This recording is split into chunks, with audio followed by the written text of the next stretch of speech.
여러분 안녕하십니까? 헬로티비 뉴스입니다.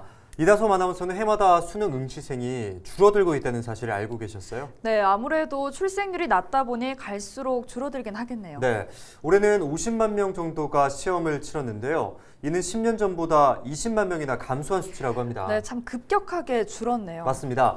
그러다 보니까 수능 점수가 필요 없는 대학이 10곳 중에 7곳 정도가 된다고 합니다. 이대로 가면 아예 수능이 필요 없는 날이 올지도 모르겠는데요. 학생들이 자신의 꿈을 마음껏 펼칠 수 있도록 교육 환경과 입시 제도를 교육 당국이 잘 다듬어야겠습니다. 네, 응시생 모두가 원하는 점수 얻기를 바라면서 헬로티비 뉴스 시작합니다. 도내 69개 시험장에서 수학 능력 시험이 치러졌습니다. 코로나19 상황을 고려해 단체 응원 없이 비교적 차분한 분위기 속에 치러졌습니다. 도내 목욕탕과 요양원에서 코로나19 집단 감염이 발생했습니다. 전북도는 전주와 부안에서 모두 20명이 추가 확진됐다고 밝혔습니다.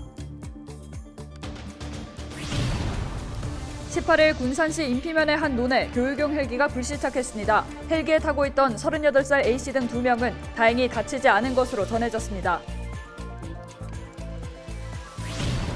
박준배 김제시장이 시의회를 찾아 민선 7기 마지막 시정연설을 했습니다. 시의회는 내년도 예산안 심사에 앞서 시 행정에 대한 사무감사에 돌입했습니다.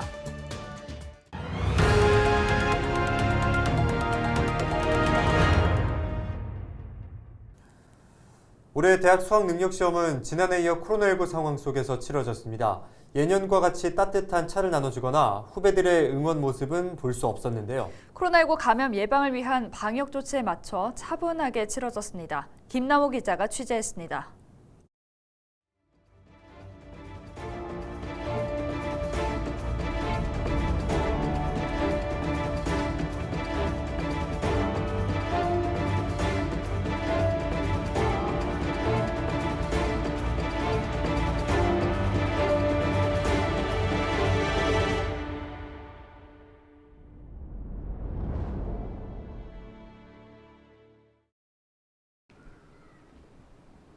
정읍 소형여고 수학능력 시험장입니다. 오전 시험을 마친 수험생들이 칸막이를 설치한 후 점심 식사를 합니다. 지난해에 이어 2년간 이어진 코로나19 상황 속 수험장. 한파도 없었지만 후배들의 열띤 응원도 사라진 시험장 주변은 엄격한 방역 조치 속에서 한산한 모습을 보였습니다. 시험장 입시라는 모든 감독관 및 수험생들에게 발열 체크를 하고 모든 감독관님들은 시험지를 나눠주거나 거들 때 일회용 장갑을 끼고 이렇게 나눠주고 그다음에 또 점심시간에 수험생 개인별 종이 칸막이를 설치해가지고 최대한 이동을 자제하면서 식사할 수 있도록 그렇게 또 지도 안내하고 있습니다. 올해 수능 1교시 국어 영역은 작년 수능과 비슷하거나 약간 쉬운 것으로 평가됐습니다. 진학 담당 교사들은 현행 고교 교육과정 범위와 학력 수준을 고려한 문제들이 출제됐다고 분석했습니다. 시험은 대학 교육에 필요한 수학 능력을 측정할 수 있는 문제들로 출제가 됐습니다. 전체적으로 고교 교육과정 수준에서 예년 출제 기조가 유지되면서 출제된 것으로 분석되고 있습니다. 전북 지역에서는 전주와 정읍 등 6개 시단위 69개 시험장에서 수능이 진행됐습니다. 응시 인원은 지난해보다 124명 늘어난 17,280명으로 파악됐습니다. 헬로티비 뉴스 김나호입니다. 전북 지역 목욕탕과 요양원에서 코로나19 집단 감염이 발생했습니다.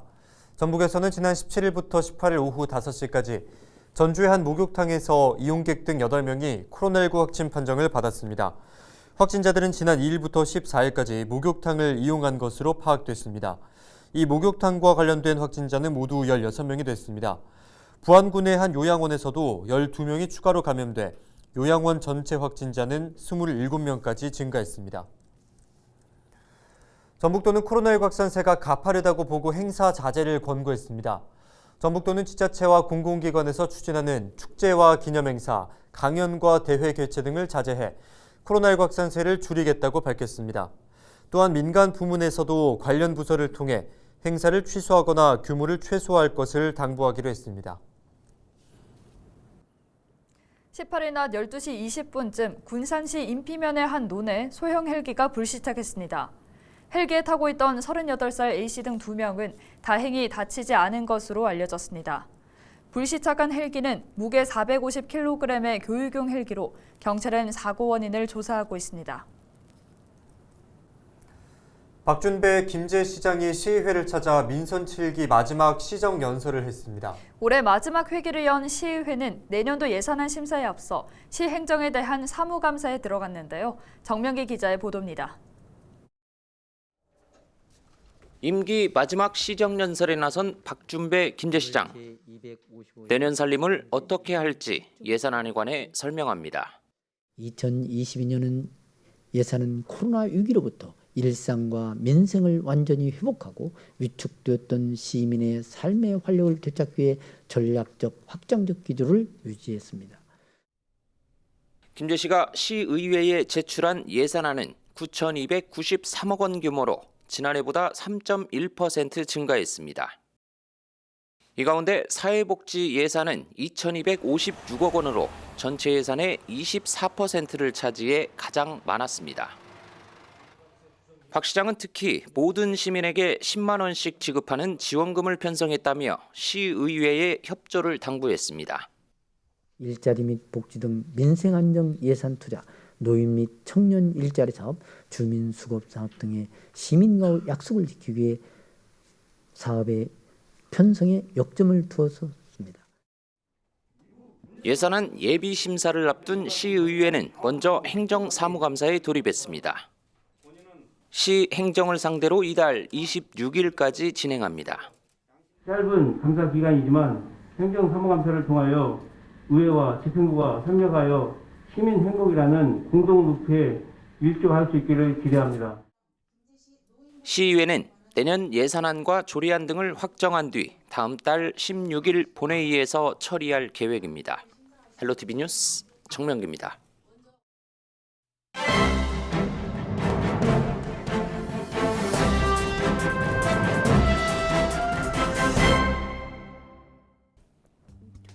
전북일보 기사입니다. 더불어민주당 사고지역위 위원장 선출이 내년 3월 대선과 뒤얽히면서 시계 제로 상황이 연출되고 있다고 하는데요. 전주 1과 남원 임실 순창 지역위를 포함해 전국 사고지역위 지역위원장 선출을 목적으로 구성된 조직 강화특위 활동이 대선과 맞물리면서 짙은 안개 속으로 빠져들고 있기 때문이라는 분석입니다. 전북 정치권의 최대 관심사인 전주 1과 남원 순창 임실 지역위원장 선출은 조강특위를 떠나 사실상 당 지도부 차원에서 논의되고 있다고 전했는데요. 무소속 이용호 의원의 민주당 복당 철회 이후 남원 순창 임실 지역위원장 선출은 이재명 대선 후보와 민주당 지도부 손으로 넘겨진 상태라고 합니다. 민주당 관계자는 조강특위 회의 테이블에서는 논의되지 않았지만 남원 순창 임실 지역위원장 선출을 두고 당 지도부와 무소속 이용호 의원이 대화를 나누고 있는 것으로 알고 있다고 전했다는 겁니다.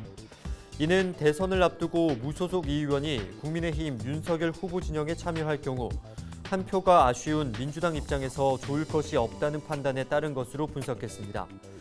그러면서 조강특위는 전주을 지역위원장 선출은 공모를 통해 하자는 데 의견을 모았지만 민주당 사고지역위 1차 지역위원장 선출 공모에서는 제외됐다고 전했습니다. 지금까지 신문브리핑이었습니다.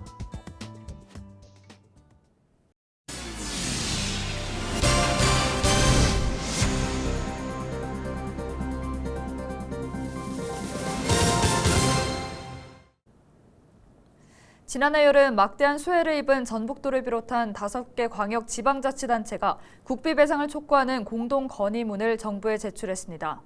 전북도는 18일 전남도와 충남도, 충북도와 경남도 등과 함께 지난해 8월 발생한 댐 하류 지역 수해를 국비로 배상해달라는 공동 건의문을 채택했습니다.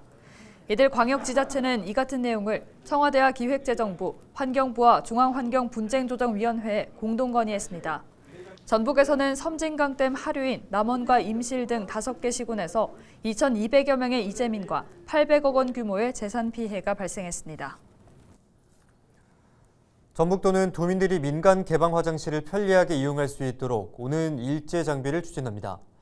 개방 화장실은 건물 소유주와 협의해 개방하도록 지정한 화장실로 관리 비용과 물품 등을 지원받습니다. 현재 도내에는 전주 71개, 남원 27개, 군산 21개 등 화장실 223개소가 지정돼 있습니다.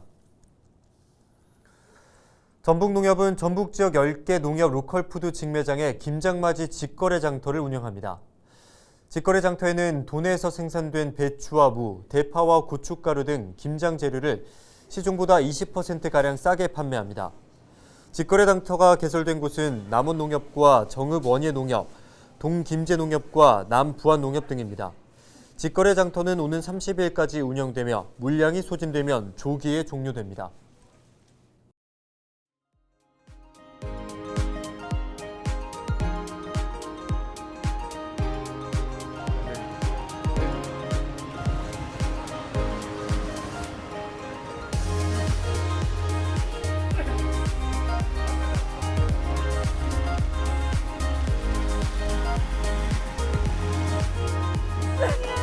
이거 엄청난 도전이야.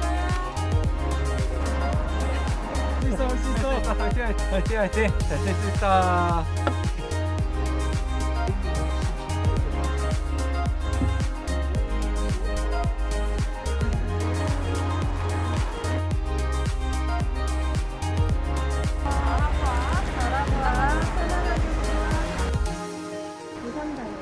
선생님들.